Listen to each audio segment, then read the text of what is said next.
Palavra da Verdade, com Hernandes Dias Lopes. Abra sua Bíblia comigo, por gentileza, na segunda carta do apóstolo Paulo a Timóteo, no capítulo 4. 2 Timóteo, capítulo 4, a partir do verso 6.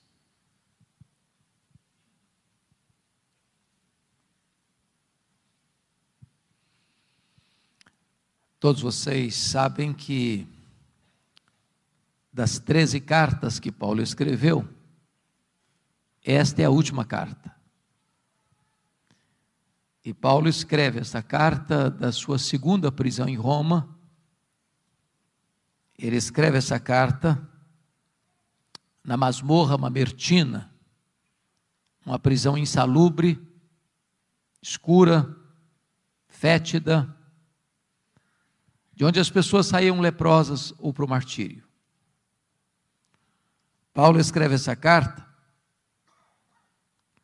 não como um apóstolo, um pregador, mas ele escreve essa carta debaixo de uma pesada acusação de ser um malfeitor, um bandido, um criminoso. Acusado de ser o líder dos incendiários de Roma. Paulo escreve essa carta depois de ter todos os irmãos da Ásia o abandonado, e até Timóteo, seu filho, estar com vergonha dele. Paulo escreve essa carta depois de ser condenado à pena de morte, no corredor da morte, aguardando o dia da sua execução. É com esse sentimento que ele vai relatar para nós suas últimas palavras registradas na Bíblia antes de morrer. Portanto, o texto que vamos ler tem um peso enorme, uma carga emocional profunda. E é com esse sentimento que eu convido você a considerar essa passagem. Paulo escreve assim: quanto a mim, eu já estou sendo oferecido por libação, e o tempo da minha partida é chegado. Combati o bom combate, completei a carreira, guardei a fé. Já agora a coroa da justiça me está guardada, a qual o Senhor reto juiz me dará naquele dia, e não apenas a mim, mas a todos quantos amam a sua vinda. Procura vir ter comigo depressa, porque Demas, tendo amado o presente século, me abandonou e se foi para Tessalônica. Crescente foi para a Galácia, Tito para a Dalmácia. Somente Lucas está comigo. Toma contigo Marcos e traze-o, pois me é útil para o ministério. Quanto a Tíquico, mandei-o até Éfeso. Quando vieres, traz a capa que deixou em Trode, na casa de Carpo, bem como os livros, especialmente os pergaminhos. Alexandre, o latoeiro, causou-me muitos males. O Senhor lhe dará paga segundo as suas obras. Tu guarda-te também dele, porque resistiu fortemente às nossas palavras. Na minha primeira defesa, ninguém foi a meu favor, antes todos me abandonaram. Que isso não lhe seja posto em conta. Mas o Senhor me assistiu e me revestiu de forças, para que por meu intermédio a pregação fosse plenamente cumprida, e todos os gentios ouvissem, e fui libertado da boca do leão. O Senhor me livrará também de toda obra maligna, e me levará salvo para o seu reino celestial. A Ele glória pelos séculos dos séculos. Amém. Amém. Eu vou pedir permissão a vocês, para só voltar nesse texto, já no final da minha fala. Eu quero nesta noite apresentar a vocês o apóstolo Paulo. Este que foi certamente o maior evangelista, o maior missionário, o maior teólogo, o maior plantador de igrejas da história do cristianismo. Este homem que, dos 27 livros do Novo Testamento, escreveu 13. Este homem que percorreu as províncias do Império Romano, plantando igrejas na província da Galácia, da Macedônia, da Caia, da Ásia Menor, que de Jerusalém ao Ilírico realizou a obra de Deus. Eu quero apresentar a vocês este homem que pregou com liberdade ou na prisão, em lugares públicos ou em salões fechados, com saúde ou com doença, vivendo em paz ou perseguido, e que morre pobre, velho, cheio de cicatrizes, abandonado, acusado, condenado, executado. Mas este homem, muito embora tenha fechado as cortinas da vida diante de uma providência tão carrancuda, é mais influente na história do que todos os Césares de Roma juntos. Quem é este homem? Eu gostaria de apresentar a vocês nesta noite este homem. O primeiro cenário que nós encontramos na Bíblia sobre ele está lá em Filipenses 3 e 5. Ele foi circuncidado ao 8º dia, da linhagem de Israel, da tribo de Benjamim, hebreu de hebreus, quanto à lei, fariseu, quanto ao zelo, perseguidor da igreja. Ele era uma espécie de judeu puro sangue. Diz Atos 22, versículo 3, que ele nasceu em Tarso da Cilícia e foi enviado para lá, onde morava sua irmã, para estudar aos pés do grande rabino Gamaliel, neto do famoso rabino Hilel, para tornar-se um dos expoentes do judaísmo do primeiro século. Conforme Gálatas 1,14, dentre os seus pares, ele se destacou, pelo seu zelo pela tradição do seu povo, e tornou-se certamente um grande líder, personalidade forte, determinado, tornou-se um poliglota, um grande rabino, a promessa de uma grande liderança em Israel. Mas curiosamente, enquanto Saulo crescia e se fortalecia em Jerusalém, um outro rabino também crescia em Israel, não na decantada Jerusalém, onde estava o Sinédrio, onde estavam as autoridades religiosas, mas na pequena, na desprezada Nazaré da Galileia, não perlustrando os bancos de uma academia, mas trabalhando duro, na urdidura da luta de uma carpintaria com as mãos calejadas. Este rabino da Galileia, aos 30 anos de idade, deixa Nazaré, vai à Judéia, vai ao Jordão e é batizado por João Batista, dando início ao seu ministério. Diz a Bíblia que ele pregava não como os escribas e fariseus, mas pregava como quem tinha autoridade. Os cegos viam, os surdos ouviam, os mudos falavam, os coxos andavam, os leprosos eram purificados e os mortos ressuscitavam.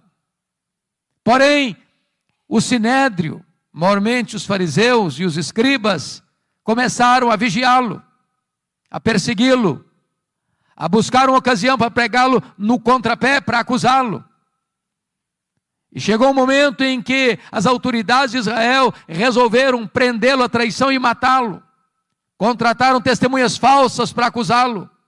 Acusaram-no de 2 gravíssimos crimes de blasfêmia contra Deus e de conspiração contra César. Cuspiram no seu rosto, esbordoaram a sua cabeça, levaram-no ao pretório romano e Pilatos, a despeito de estar convencido da sua inocência, covarde e convenientemente, o entrega para ser crucificado. Crucificam-no, sepultam-no para alívio do sinédrio judaico. Porém, no 3º dia da semana, um fato glorioso aconteceu. O túmulo do Rabi da Galileia foi aberto de dentro para fora.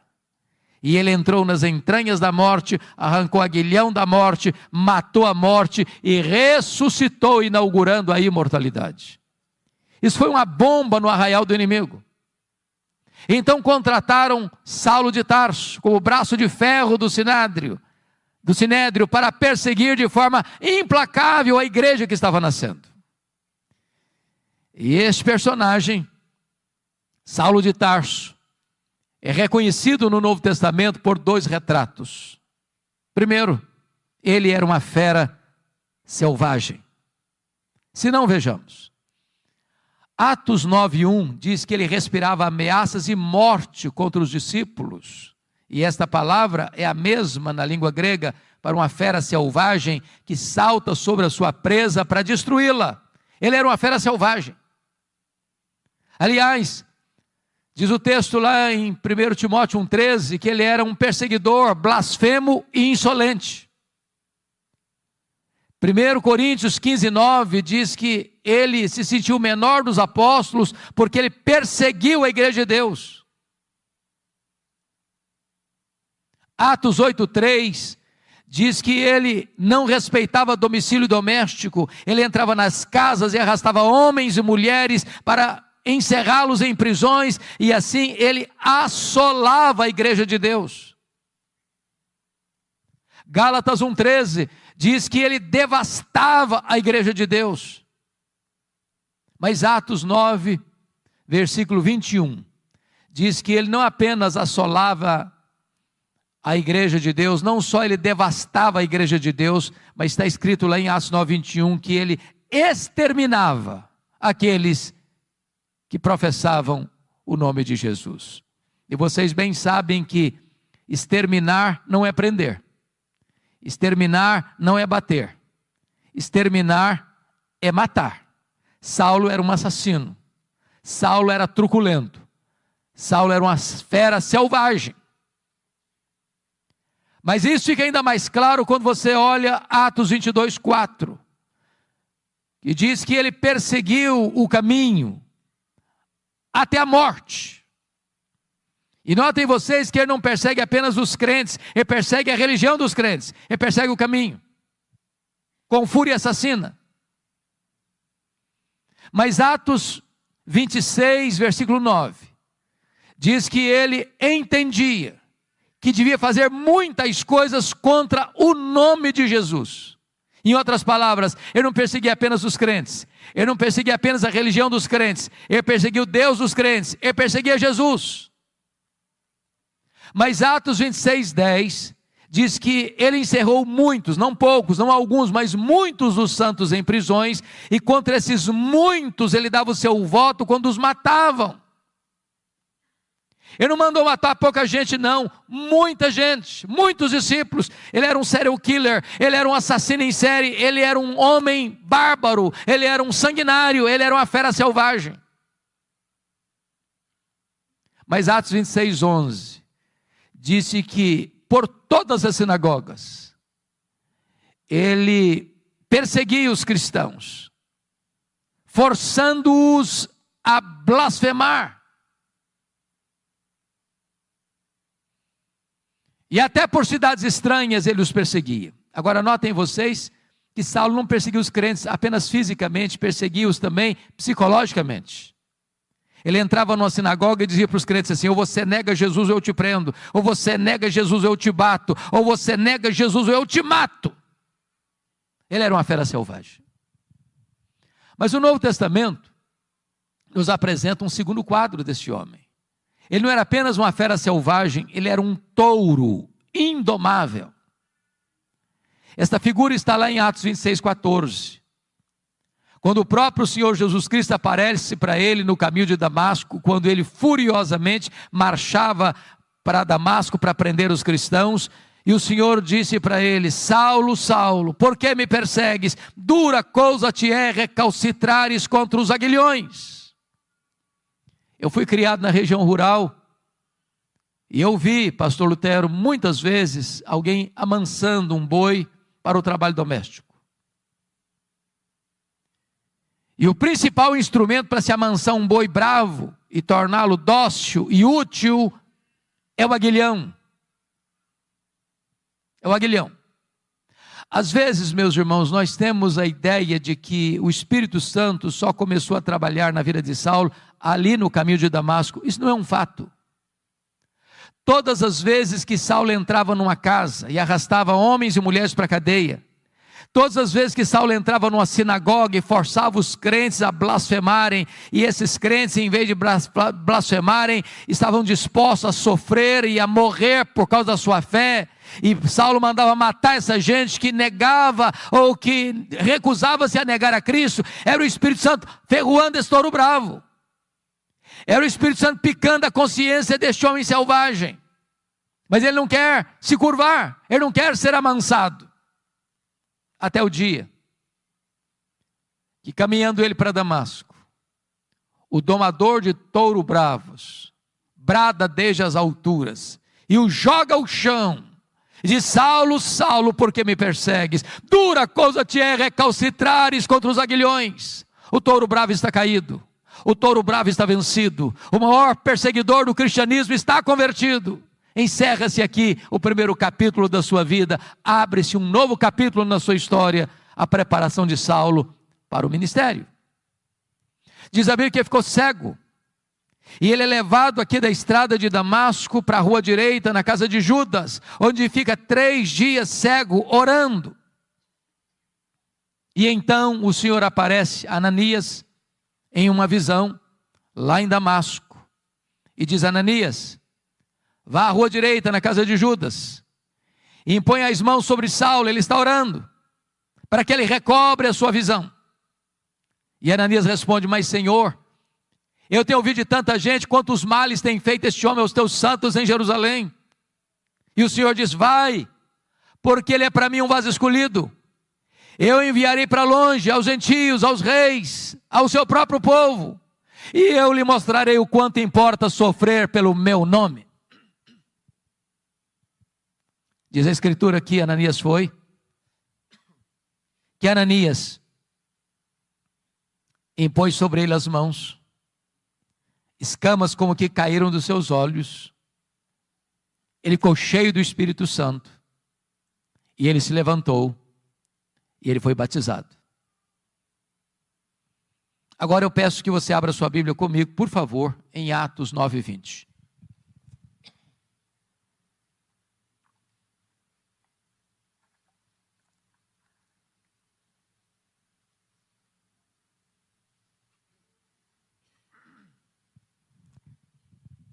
Veja você que logo que ele foi curado, logo que ele foi revestido com o Espírito Santo, logo que ele foi batizado, está escrito que então ele começa a pregar em todas as sinagogas de Damasco, afirmando que Jesus é o Filho de Deus. Agora olhe comigo Atos 9:22, por favor. Saulo mais e mais se fortalecia, confundindo os judeus, demonstrando que Jesus é o Cristo, é o Messias. Agora eu pergunto a você, há alguma diferença entre o que ele fez no verso 20 para o que ele fez no verso 22?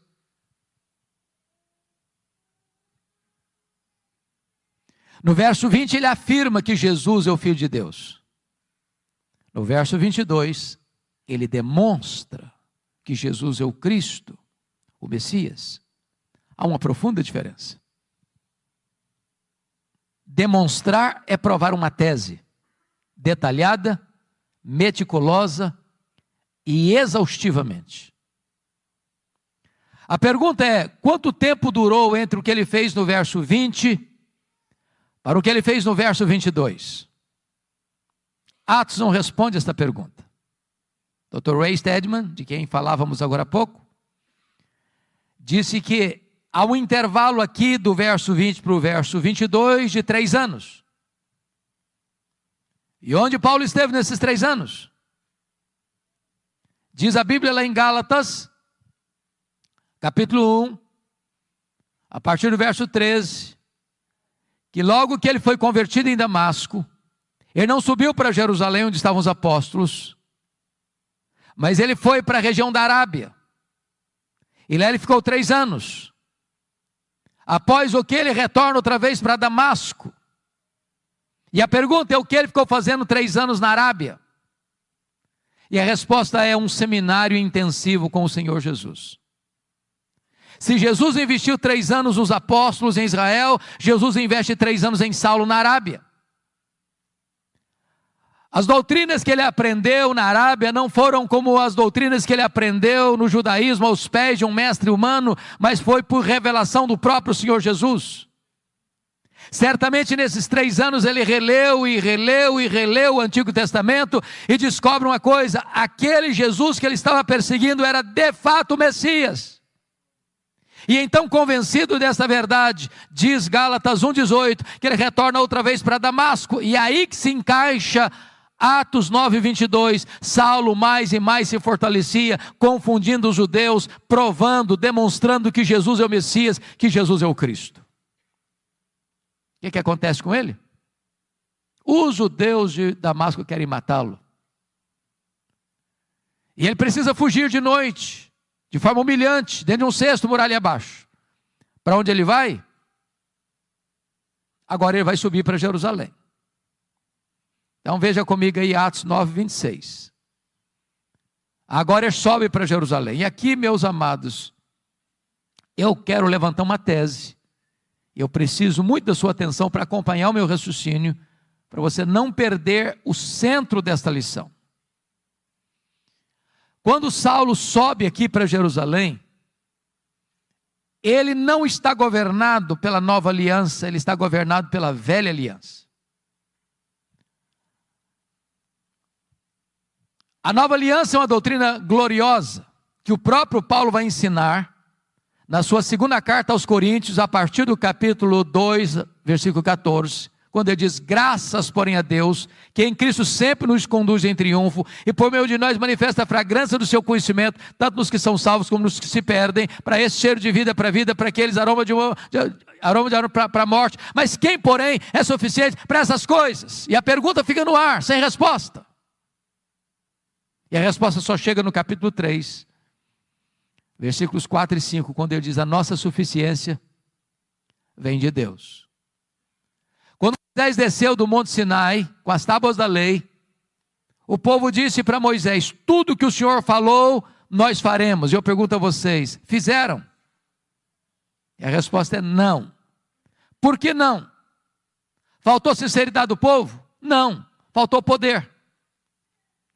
Na velha aliança tudo depende de você, nada de Deus. Na nova aliança tudo depende de Deus, nada de você. A nossa suficiência vem de Deus. Então a tese que eu quero levantar agora é que quando Saulo sobe para Jerusalém, em Atos 9,26, ele não está governado pela nova aliança, mas pela velha aliança. Por quê? Porque ele está convencido de uma coisa: ele está convencido de que ele será o grande líder da igreja de Jerusalém. E ele tinha motivos para isso? Primeiro, todos os apóstolos de Jesus, exceto Judas Iscariotes, eram galileus. E vocês bem sabem que aqui na Judéia, os galileus eram tidos como gente de segunda classe. Tanto é fato que quando o Espírito Santo foi derramado, lá em Atos 2, o derramamento do Espírito produziu na multidão 3 reações. Primeiro, ceticismo. O que quer isso dizer? Segundo, preconceito. Ah, são galileus. Terceiro, zombaria. Estão bêbados.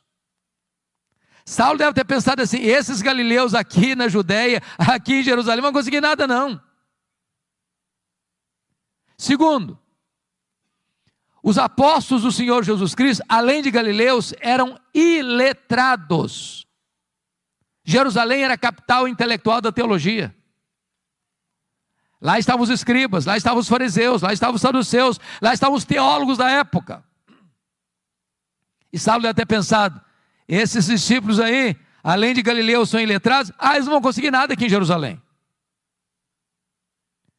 Saulo deve ter pensado assim: eu tenho o melhor preparo, eu tenho o melhor currículo, eu tenho melhor performance, eu tenho as características que essa cidade precisa para que o evangelho deslanche aqui. Sabe o que aconteceu? Veja aí Atos 9,26. Quando ele chega em Jerusalém, os discípulos todos não acreditaram na conversão dele. Pensaram que ele estava sabotando a fé para perseguir os cristãos e bater a porta da igreja na cara dele. Para quem queria ser líder, nem recebido foi. Aí Atos 9:27 diz que Barnabé o acolhe, que Barnabé o apresenta aos apóstolos, e que agora ele é acolhido na igreja, e agora ele tem desenvoltura na igreja, agora ele discute com os helenistas, os judeus nascidos fora de Israel, e de repente os helenistas tomam uma decisão: nós vamos matar Paulo. E aí Atos 9:29 diz que os discípulos se reuniram e falaram assim para Paulo: olha, você tem que ir embora da nossa igreja, dá para você ser nosso pastor não. Agora preste atenção no que eu vou lhes dizer. Não é fácil para um pastor estar convencido que deve ficar na igreja, quando os membros da igreja estão convencidos que deve ir embora da igreja. Não é fácil não. Mas sabe o que aconteceu com ele? Ele não foi embora. Mas não era só os crentes que queriam que ele fosse embora não. Atos 22, versículo 17, diz que ele estava no templo orando, quando o Senhor aparece para ele numa visão e diz: vai embora de Jerusalém, porque eles não vão te ouvir. Hoje, gente, ser mandado embora de uma igreja, pelo conselho da igreja, pelos membros da igreja, é uma coisa. Mas ser mandado embora da igreja pelo próprio Deus, parece que não sobra mais opção. Sabe o que aconteceu com ele? Ele não foi embora. Ele começa a discutir com Deus. Ele começa a razoar com Deus. Mas Senhor, eu persegui a igreja aqui. Quando mataram Estevão, tua testemunha, eu estava presente, consentia nisso. Até guardei as vestes daqueles que o apedrejaram. Sabe o que ele está dizendo para Deus? Ô Deus, o Senhor pensa melhor, o Senhor pensa direito. O Senhor não pode cometer esse erro estratégico. Se eu sair daqui, esse aqui não vai para frente. Eu não posso sair daqui. Sabe o que aconteceu? Deus não mudou. Foi Saulo quem teve que mudar e mudar-se. Deus diz: vai!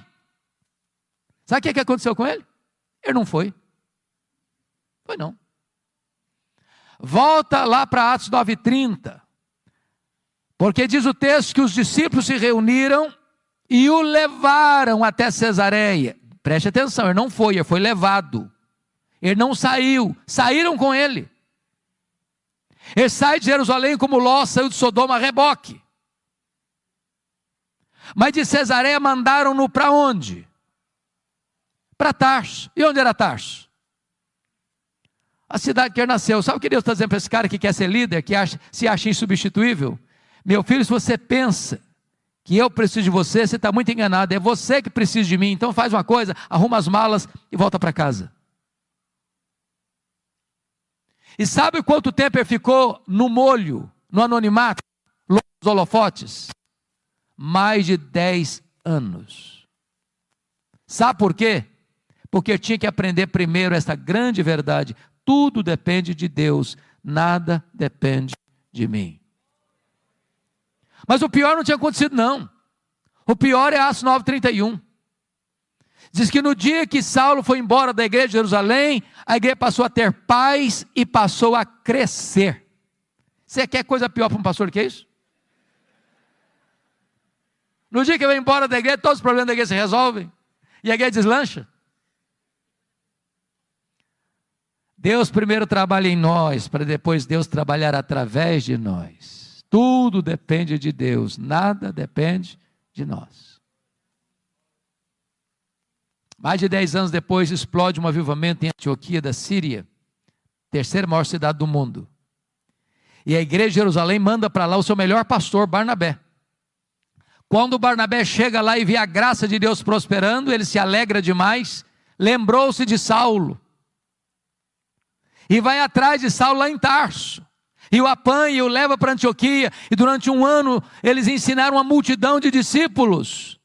Quando a igreja estava reunida, orando e jejuando, o Espírito Santo apareceu e disse: separai-me agora a Barnabé e a Saulo para a obra que os tenho chamado. Preste atenção, a quem o Espírito Santo separou?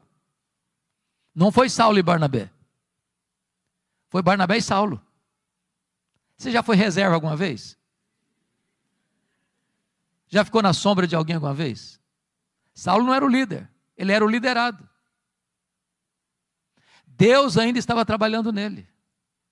Ele tinha que entender com clareza que tudo depende de Deus, nada depende de nós. Diz a Escritura que eles estão indo agora, chegando em Pafos, quando o procônsul Sérgio Paulo se interessa pelo Evangelho, quer ouvir o Evangelho, mas o seu mágico a tiracola Elimas quer impedir o procônsul de se converter, porque se o procônsul se converte, ele perde o emprego de mágico.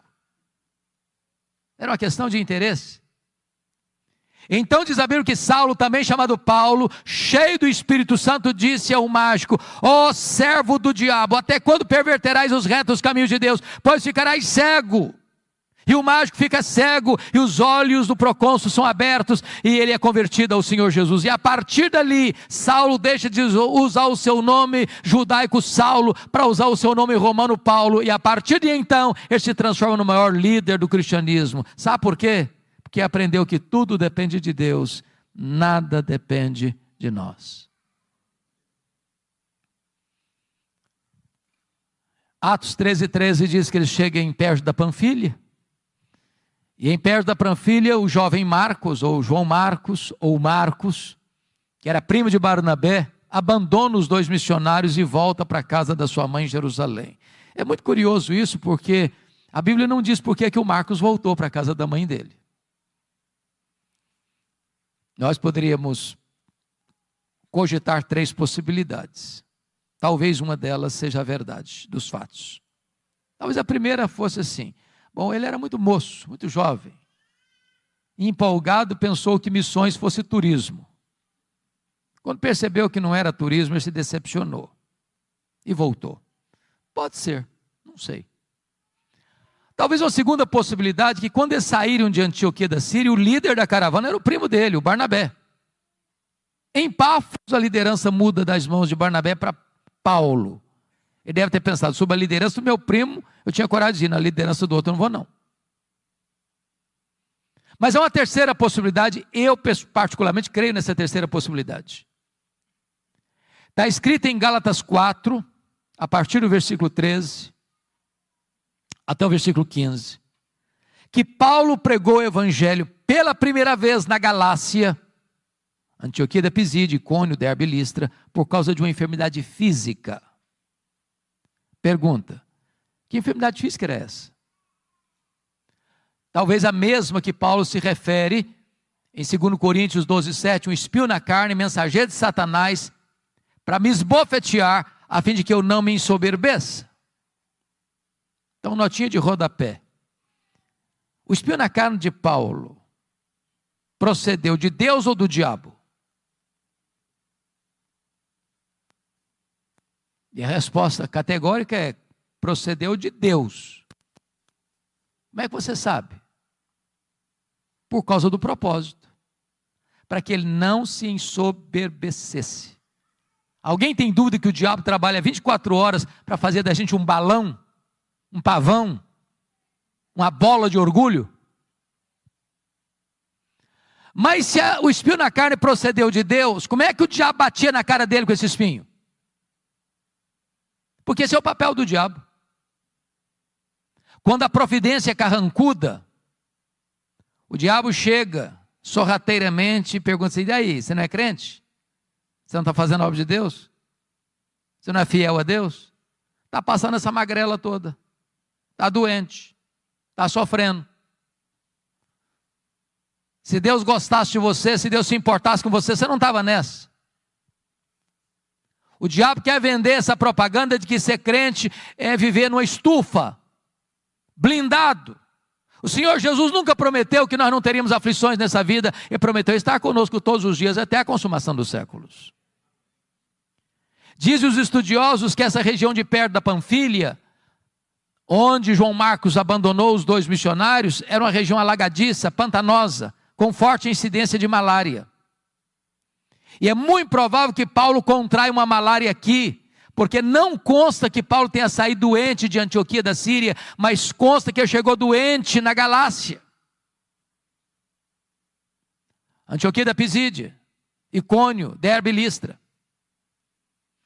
E essa doença naquela época era tão severa e não tinha tratamento adequado, que dava uma dor de cabeça alucinante e afetando inclusive a visão. E os crentes da Galácia disseram que, se possível fosse, eles teriam arrancado os próprios olhos para dá-los a Paulo. Dá-nos a impressão que Paulo tinha um problema de visão. É por isso que ele propriamente não escrevia suas cartas, ele usava uma pessoa para escrever e depois pegava a pena para dar a selação final. Talvez por isso ele chamou o sumo sacerdote parede branqueada, porque via tudo meio lusco-fusco. Bom, o certo é que o João Marcos retorna para a casa da mãe dele, e os dois missionários sobem as montanhas do Cáucaso, e chegam lá em cima, na Galácia do Sul, e pregam com poder, com graça, com dureza, com lágrimas, com sangue, mas deixando para trás igrejas estabelecidas, lideranças eleitas, e a igreja marchando vitoriosamente.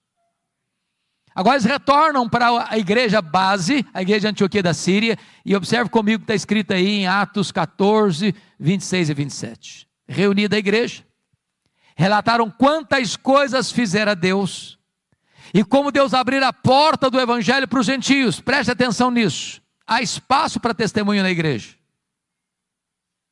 mas não há espaço para projeção humana na igreja. Eles não relataram quantas coisas fizeram eles relataram quantas coisas fizera Deus. Quem faz a obra é Deus, nós somos apenas os instrumentos. Agora note outra coisa, quando a igreja cresce, os problemas surgem, porque não há crescimento de igreja sem luta. É por isso que Atos 15:1 diz que quando os membros da seita dos fariseus escutaram lá em Jerusalém que os gentios estavam sendo recebidos sem passar pelo rito da circuncisão, eles desceram e disseram para os crentes gentios assim: se vocês não se circuncidarem, vocês não poderão ser salvos. Se vocês não circuncidarem e não guardarem a lei, vocês não podem ser salvos. Bom, mas isso não é evangelho. Isso é afirmar que o sacrifício de Cristo não foi suficiente. Isso é afirmar que sua fé em Cristo não é o bastante. Então vou lhes dizer algo muito solene agora. Não adianta fazer missões se a teologia é ruim. Porque se a teologia é ruim, quanto mais se prega, pior fica. Então não dá para fazer uma segunda viagem missionária sem corrigir a rota teológica da igreja. O que fizeram? Convocaram um concílio em Jerusalém. Os apóstolos, os presbíteros, e eles se reuniram para debater a matéria. Lá estava sob a liderança de Tiago, irmão de Jesus, lá estava o testemunho de Barnabé, de Pedro, de Paulo, e então tomam a decisão, e escrevem a decisão, comunicam a decisão às igrejas. É só a fé em Cristo para a salvação, não se agrega mais nada à obra perfeita e cabal do Senhor Jesus Cristo. Agora a teologia está boa, agora Paulo precisa voltar, e agora note comigo Atos 15:36. Ele chega para Barnabé e diz: Barnabé, vamos voltar para a segunda viagem missionária, Barnabé? Vamos visitar aquelas igrejas que nós plantamos, vamos fortalecer aqueles irmãos? Barnabé diz: vamos, Paulo, vamos sim. Só um detalhe, eu quero levar comigo, com a gente, o meu primo, o Marcos. Paulo respondeu assim: eu não acho justo levarmos aquele que nos abandonou desde perto da Panfilha. E aí diz o texto que houve uma desavença tal entre os dois líderes, Paulo e Barnabé, que os dois não caminharam juntos mais. Portanto, o relato e o registro está muito polido, mas deve ter sido alguma coisa mais severa do que foi isso. Eu vou tentar parafrasear para tentar captar o que houve. Eu acho que foi mais ou menos o seguinte: Paulo chegou para o Barnabé e disse: Barnabé, que decisão maravilhosa o concílio de Jerusalém tomou. Vamos fazer uma coisa agora? Agora que a rota da igreja, da teologia está boa, vamos voltar para a obra missionária? Barnabé disse: vamos, Paulo. Mas deixa eu te fazer uma pergunta. Você lembra do meu primo? Uai, Barnabé, mas é claro que eu lembro. Deixa eu dizer, eu estou com vontade de levar com a gente. E ele está todo empolgado para ir. Paulo fechou a cara. O Barnabé comigo, esse cara não vai não. Ô Paulo, mas ele melhorou, ele está mais maduro. Ele vai ser uma benção, comigo ele não vai não. Mas Paulo, deixa eu te falar, você não pode ser tão duro assim não. Vamos dar uma chance para o menino, comigo ele não vai. Mas Paulo, ele vai ser útil para nós, comigo ele não vai, Barnabé. Pronto, acabou, não vai. Deixa eu dizer uma coisa, notinha de rodapé. Os líderes da igreja não deviam brigar não, sabia? Mas às vezes brigam. Mas até quando os líderes brigam, o plano de Deus não pode ser frustrado.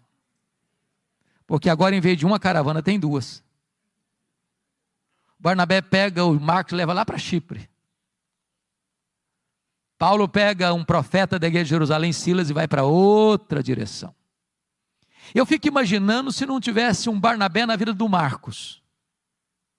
Você já se sentiu persona não grata alguma vez? Já se sentiu descartado alguma vez? Já escutou de alguém comigo que você não trabalha? Você não tem perfil? Eu não acredito nos seus dons, não acredito nos seus talentos, não acredito em você? Barnabé investiu no menino. Mais tarde Pedro discipulou esse Marcos. Mais tarde esse Marcos foi o primeiro evangelista a escrever o evangelho. Foi o primeiro evangelho a ser escrito, foi Marcos. Mais tarde Paulo vai dizer: ô Timóteo, quando você vier aí, meu filho, traz o Marcos aí com você. Ele me é útil para o ministério. O plano de Deus passa pela viagem de Paulo e Silas. E Paulo quer entrar na Ásia. O Espírito de Deus o impede de entrar na Ásia. E de repente ele escuta a voz de um varão macedônio: passa Macedônia, ajuda-nos. E ele entra na Macedônia, ele entra na Europa. E louvado seja Deus. Talvez você e eu estejamos aqui nesta noite porque o Espírito Santo inclinou a obra missionária para o Ocidente, não para o Oriente naquele tempo. Mas não foi com facilidades não, porque lá em Filipos diz a Bíblia que sob orientação de Deus, Paulo e Silas são presos, são açoitados em praça pública, são jogados dentro de um cárcere interior. Então, me permita dizer isso. Quem dá a direção missionária para a igreja é Deus. Mas quem precisa saber e escolher os melhores métodos somos nós. Quando eu olho, pastor Lutero, para a estratégia missionária de Paulo, eu vejo Paulo se concentrando em cidades estratégicas. Filipos, colônia romana. Tessalônica, capital da Macedônia. Acaia, importante cidade da Macedônia. Atenas, cidade mais intelectual do mundo. Corinto, capital da Caia. Éfeso, capital da Ásia Menor. O que Paulo está entendendo é o seguinte: se você planta igrejas estratégicas em lugares estratégicos, essas igrejas vão plantar igrejas em toda a micro-região. Agora, mesmo tendo a direção de Deus, escolhendo os melhores métodos, você não tem vida fácil. Porque Paulo foi açoitado em Filipos, Paulo foi escorraçado de Tessalônica, Paulo foi enxotado de Bereia, Paulo foi chamado de tacarela em Atenas, Paulo foi chamado de impostor em Corinto.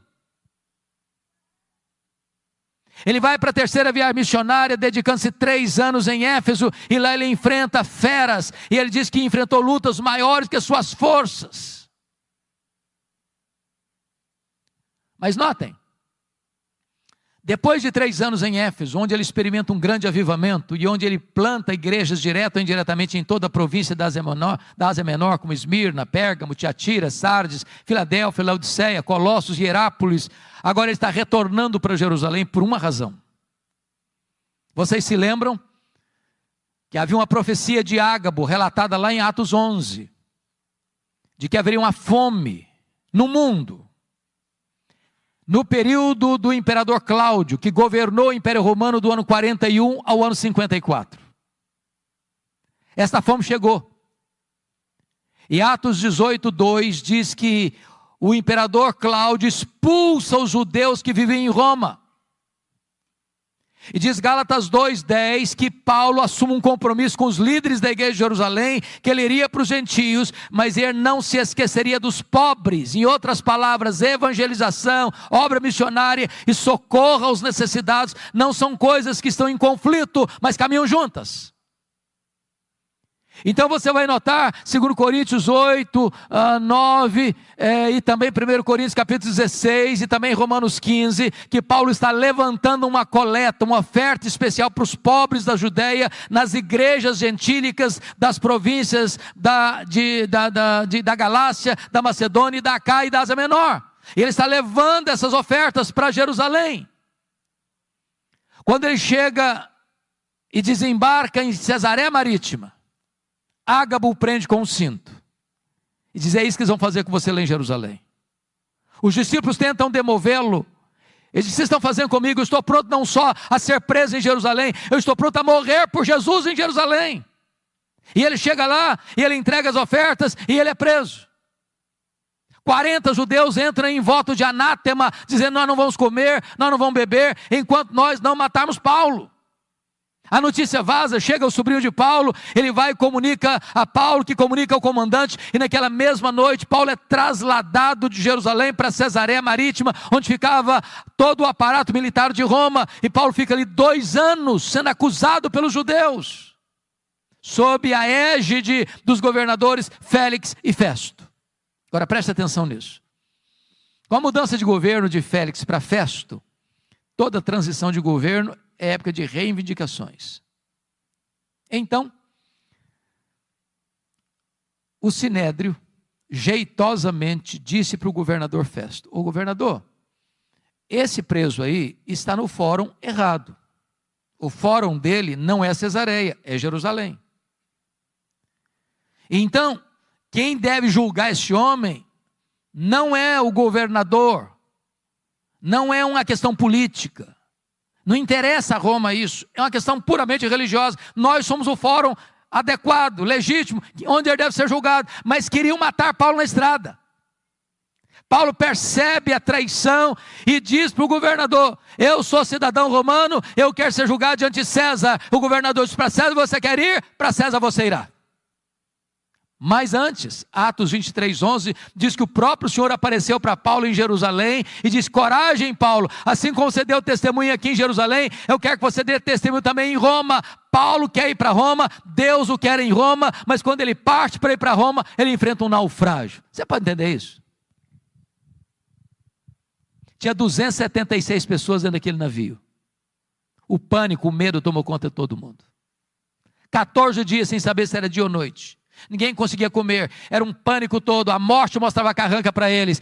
Quando tudo parecia perdido, um anjo de Deus apareceu para Paulo dentro do navio e disse: coragem, Paulo, ninguém vai morrer, eu entreguei toda essa gente na sua mão, mas é necessário que vocês vão dar numa ilha. E aí eles começam a orar. A oração mais óbvia que eu vejo na Bíblia, eu não encontro nenhuma oração mais óbvia do que essa. Sabe por que eles oraram? Para o dia amanhecer. Você já orou para o dia amanhecer? Porque o dia amanhece se você orar. E se você não orar, ele amanhece do mesmo jeito. Mas por que eles oraram para o dia amanhecer? É que tem hora que a escuridão da alma é tão densa, que vocês dizem: meu Deus, eu não aguento mais. Ou o dia amanhece, ou eu pereço. Quando o dia amanheceu, eles avistaram a ilha de Malta. O navio se arrebenta todo, mas ninguém perece, todos se salvam. Os malteses, que eram bárbaros, não falavam o grego, prepararam uma grande fogueira para aquecê-los. E diz a Bíblia que dos 276 que estavam dentro do navio, o único que quis manter a chama acesa foi Paulo. Foi catar uns gravetos para jogar na fogueira. Quando ele pega aquele punhado de gravetos e joga na fogueira, do fogo brota uma víbora que prende na mão do Paulo. E os bárbaros gritaram: é um assassino, tem se livrado do mar, a justiça não deixa viver, vai cair, vai inchar, vai morrer. Não caiu, não inchou, não morreu, mudaram de opinião, é um Deus. Não, agora não é nem um assassino e nem um Deus, é um servo do Deus vivo. Meus irmãos, aquela cobra tinha 276 outras opções para morder.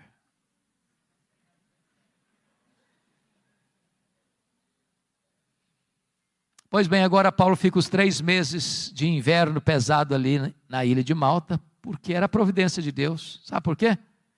O prefeito da cidade estava doente, Paulo orou por ele, o pai do prefeito estava doente, Paulo orou por ele, foi curado, os demais enfermos vieram, Paulo orou por eles, eles foram curados. Aí você aprende uma coisa: não foi a tempestade que levou Paulo para a ilha de Malta, foi a mão da providência divina. Tem hora que parece que a vida está de ponta cabeça, e Deus está escrevendo o capítulo mais emocionante da sua vida.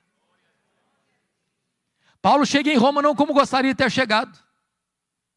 E queria ter chegado para ficar com a igreja, para encorajar a igreja, para ser abençoado pela igreja, para ser enviado para a Espanha pela igreja de Roma. Mas ele chega preso, chega algemado. Mas ele vai dizer na carta aos Filipenses 1:12 assim: meus irmãos, eu quero que vocês saibam que as coisas que me aconteceram têm antes contribuído para o progresso do Evangelho. Agora notem isso. Você poderia chegar para Paulo e perguntar assim: ô Paulo, que coisas lhe aconteceram? Que coisas, Paulo? Ele podia fazer um resumão para nós. Ele podia dizer o seguinte: olha gente, eu fui perseguido em Damasco, eu fui rejeitado em Jerusalém, eu fui abandonado em Tarso, eu fui apedrejado em Listra, eu fui açoitado em Filipos, eu fui escorraçado de Tessalônica, eu fui enxotado de Bereia, fui chamado de tagarela em Atenas, eu fui chamado de impostor em Corinto, eu enfrentei feras em Éfeso, eu enfrentei um naufrágio para Roma, fui picado por uma cobra em Malta, eu cheguei em Roma preso e algemado, mas eu quero que vocês saibam que as coisas que me aconteceram têm antes contribuído para o progresso do Evangelho. Se eu não creio em acaso, se eu não creio em sorte, se eu não creio em azar, se eu não creio em determinismo cego, se eu não creio que a mão de Deus dirige o seu destino. E porque ele está preso em Roma, em Filipenses 1, ele diz que 3 coisas aconteceram com ele. Primeiro, as igrejas foram mais encorajadas a pregar. Quando viram Paulo preso e trabalhando, se mexeram. O Ray Stedman, neste livro que nós comentávamos agora há pouco, A Dinâmica de uma Vida Autêntica, diz que um dos bons e eficazes métodos de crescimento de igreja, eu pessoalmente não gosto dele, é o seguinte: você quer ver a igreja crescer? Bote os pastores na cadeia e a igreja crescerá.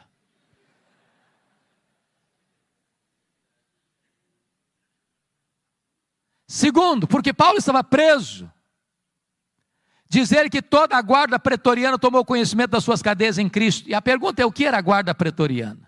Era a guarda de elite do imperador. Era os soldados da mais alta patente do império. Eram 16 mil soldados de escol. Paulo, por ser um prisioneiro de César, tinha que ter um soldado algemado com ele, 3 turnos por dia, em rodízio durante 2 anos. E o que Paulo fez? Evangelho neles, evangelho neles, evangelho neles, evangelho neles. O cara não podia nem sair porque estava algemado com ele. Durante 2 anos, deu oportunidade para Paulo evangelizar toda a guarda pretoriana. Eu chamo isso de conspiração divina. Nero não sabia disso, mas Deus o havia constituído em presidente das missões estrangeiras do império, que botou lá dentro do palácio o maior evangelista daquela época, e diante dele o seu auditório. Por isso, quando ele termina essa carta aos Filipenses, capítulo 4, verso 22, ele diz: os santos vos saúdam, especialmente os da casa de César. Terceiro, porque Paulo estava preso, ele não podia visitar as igrejas, como era seu costume. O que ele fez? Começou a escrever cartas, as cartas da primeira prisão.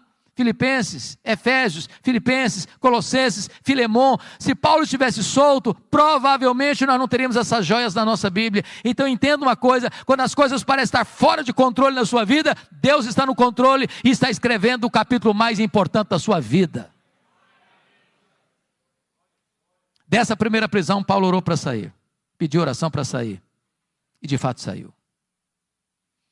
Eu acho que ele fez a 4ª viagem missionária. Deixou Tito em Creta, deixou Timóteo em Éfeso, passou por Nicópolis, muito provavelmente foi à Espanha, como era seu desejo. Mas um fato acontece nesse interregno. No dia 17 de julho do ano 64, a cidade de Roma, a maior cidade do mundo, mais populosa, mais rica, mais poderosa, a cidade eterna, a capital do império, é incendiada. 7 noites e 6 dias de incêndio.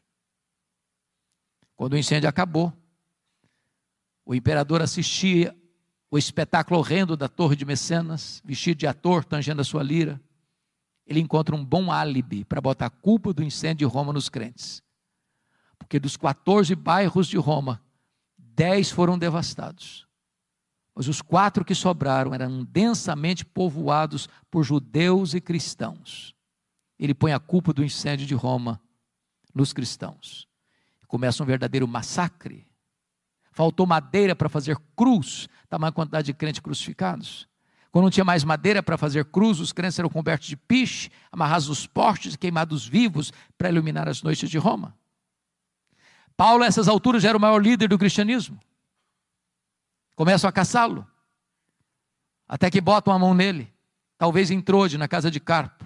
não deu prazo de pegar seus livros, seus pergaminhos, sua capa surrada. E agora ele é jogado na masmorra mamertina, um lugar úmido, frio, insalubre, de onde as pessoas sejam leprosas ou para o martírio.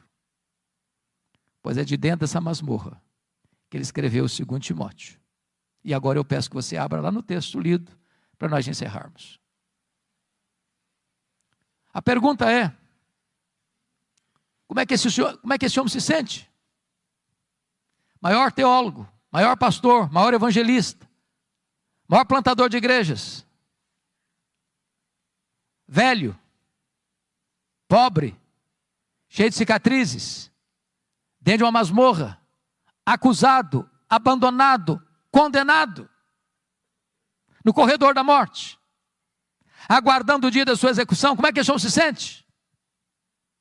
Pois ele vai fazer para nós uma avaliação da vida, nos versos 6 a 8. Primeiro, ele avalia o seu passado no verso 7. Confira aí comigo, todos os verbos estão no passado. Combati o bom combate, completei a carreira, guardei a fé. Ele está dizendo o seguinte, a vida não foi de amenidades, foi um combate.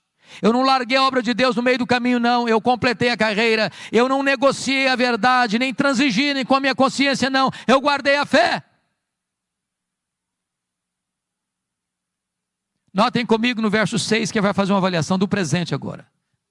Quanto a mim, já estou sendo oferecido por libação, e o tempo da minha partida é chegado. Sabe o que ele está dizendo para Timóteo? Ô Timóteo, Roma vai me matar. Mas deixa eu dizer, Timóteo, não é Roma que vai me matar, não. Eu vou me entregar. E eu não vou me entregar para Roma, não, Timóteo. Eu vou me entregar para Deus, como uma oferta de libação ao Senhor. E tem mais, Timóteo, eu não vou morrer, não. Eu vou partir. Porque a palavra partida aí é um eufemismo para a morte. E essa palavra partida no grego tem 3 significados. Primeiro, essa palavra significava tirar o peso das costas de alguém. Sabe o que é morrer para um crente? Apocalipse 14, 13 diz o seguinte, que é descansar das suas fadigas. Segundo, a palavra partida significa desatar um bote de um tronco e atravessar para o outro lado do rio. Sabe o que é morrer para um crente? É fazer a última viagem da vida rumo à pátria celestial. Terceiro, a palavra partida no grego significa afrouxar as estacas de uma barraca, levantar acampamento e ir para sua casa permanente. Sabe o que é morrer para um crente? É mudar de endereço e ir para a casa do Pai. Paulo não está com medo de morrer, porque sabe em quem tem crido e está pronto indo. Mas agora Paulo vai fazer uma avaliação do seu futuro no verso 8, confira comigo. Já agora a coroa da justiça me está guardada, a qual o Senhor reto juízo me dará naquele dia, e não apenas a mim, mas a todos quantos amam a sua vinda. O que Paulo está dizendo é o seguinte, ô Timóteo, o juiz de Roma, no tribunal de Roma, me considerou culpado, e vai me executar. Mas isso, Timóteo, não me importa. O que me importa de fato é que o reto juiz, diante de quem todos vão ter que comparecer, já me justificou. Eu não tenho mais nenhum crime, nenhum pecado, Timóteo. A minha dívida está paga, eu estou livre, eu estou inculpável diante do tribunal de Deus, porque foi declarado justo por causa da justiça de Cristo imputada a mim. Então, Timóteo, eu não estou indo, Timóteo, para a espada de Roma degolar minha cabeça. Eu estou indo, na verdade, é receber a coroa da justiça do reto juiz. Louvado seja o Senhor. Mas, irmãos, esse homem não é um super-homem. Esse homem não é um super-crente. Esse homem é um homem, como você e eu. E antes de morrer, ele abre o coração e compartilha conosco os últimos sentimentos da sua alma, as lutas que viveu no corredor da morte. E a primeira coisa que ele vai dizer para nós, está no versículo 9, é lidar com o drama da solidão. Procura vir ter comigo depressa.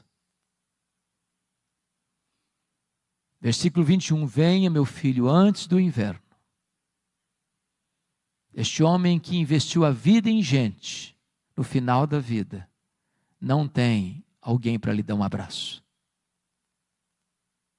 Segundo, ele vai compartilhar conosco a dor do abandono no versículo 10. Demas, tendo amado o presente século, me abandonou.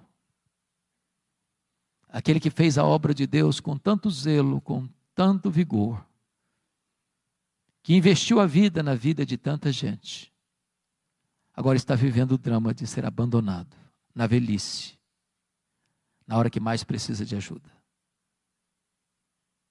Terceiro, e compartilhe conosco o drama das privações. Versículo 13 e 14. E tem privação emocional, precisa de gente. Gente precisa de Deus, mas gente precisa de gente. Privação mental. Está precisando de ler. Traz os meus livros. Traz os pergaminhos, as cópias da Bíblia. Me impressiona, Paulo, porque ele está morrendo, mas quer ler mais. Tem gente que passa a vida inteira sem ler nada. Mas em terceiro lugar, ele estava enfrentando privações físicas. Você sabe que gente velha sente mais frio do que gente nova. Roma, no inverno, chega a temperaturas abaixo de zero. Lá dentro da masmorra é tão frio ou mais frio que aqui fora. O homem que foi o maior bandeirante da fé, está fechando as cortinas da vida, não tem uma capa surrada para usar, para aquecer o seu corpo. Isso, meus irmãos, é um alerta para nós, que às vezes tendo casa para morar, tendo cama para dormir, tendo roupa quente para vestir, tendo comida farta sobre a mesa, ainda está murmurando. Paulo, no final da sua vida, talvez lida com o maior de todos os dramas. É o drama da ingratidão. Versículo 16 diz, na minha primeira defesa, ninguém foi a meu favor, mas todos me abandonaram. Mas louvado seja Deus pelo versículo 17, onde você encontra uma conjunção adversativa, mas o Senhor me assistiu, me revestiu de forças, para que por meu intermédio a pregação fosse plenamente cumprida e todos os gentios ouvissem, e fui libertado da boca do leão. O Senhor me livrará de toda obra maligna, me levará salvo para o seu reino celestial. Louvado seja Deus. Você pode perder o apoio da terra, mas jamais perderá o apoio do céu. Você pode ser abandonado pelos homens, mas jamais será abandonado por Deus. Quis a providência divina, irmãos, que o final da história deste homem não estivesse registrada nas Escrituras. Mas eu vejo esse dia. Eu imagino esse dia. Eu imagino essa cena. De um dia o carcereiro, o carrasco, sem alma, sem piedade, endurecido, recebendo em sua mesa, talvez um pedaço de couro, contendo o nome de um prisioneiro, que deveria ser executado naquele dia. E eu imagino esse homem se levantando da sua cadeira, com passadas largas e pesadas, com um molho de chaves numa mão, uma tocha de fogo na outra. E eu vejo esse homem entrando, e abrindo aquela pesada porta de ferro. Eu vejo esse homem entrando com aquela tocha de fogo, e gritando, prisioneiro Paulo, prisioneiro Paulo, prisioneiro Paulo. E lá no fundo o velho responde, sou eu estou aqui. Ele é acorrentado, ele é retirado da masmorra, é levado para o local da execução. E por ser certamente o prisioneiro mais conhecido e mais famoso de Roma, porque era o grande bandeirante da fé de todo o império, o carrasco lhe pergunte, você quer dizer algumas palavras antes de morrer? Talvez esperando que ele fosse expor a sua mágoa, sua revolta, sua dor, por ter sido acusado, maltratado, abandonado, reduzido à calamidade. Eu imagino Paulo respondendo assim, eu tenho alguma coisa para dizer. E talvez Paulo pudesse recordar do que escreveu para Timóteo. Nesta hora ele levanta os olhos aos céus e diz a ele, ao Senhor Jesus, glória pelos séculos dos séculos. Amém. Botou a cabeça no cepo. A espada de Roma tosou-lhe a cabeça. Cabeça para um lado, corpo para o outro. Tombou na terra como um mártir, mas foi recebido no céu como um príncipe. É este homem que diz hoje para você e para mim: sede meus imitadores, como eu sou de Cristo. Que Deus nos ajude. Amém.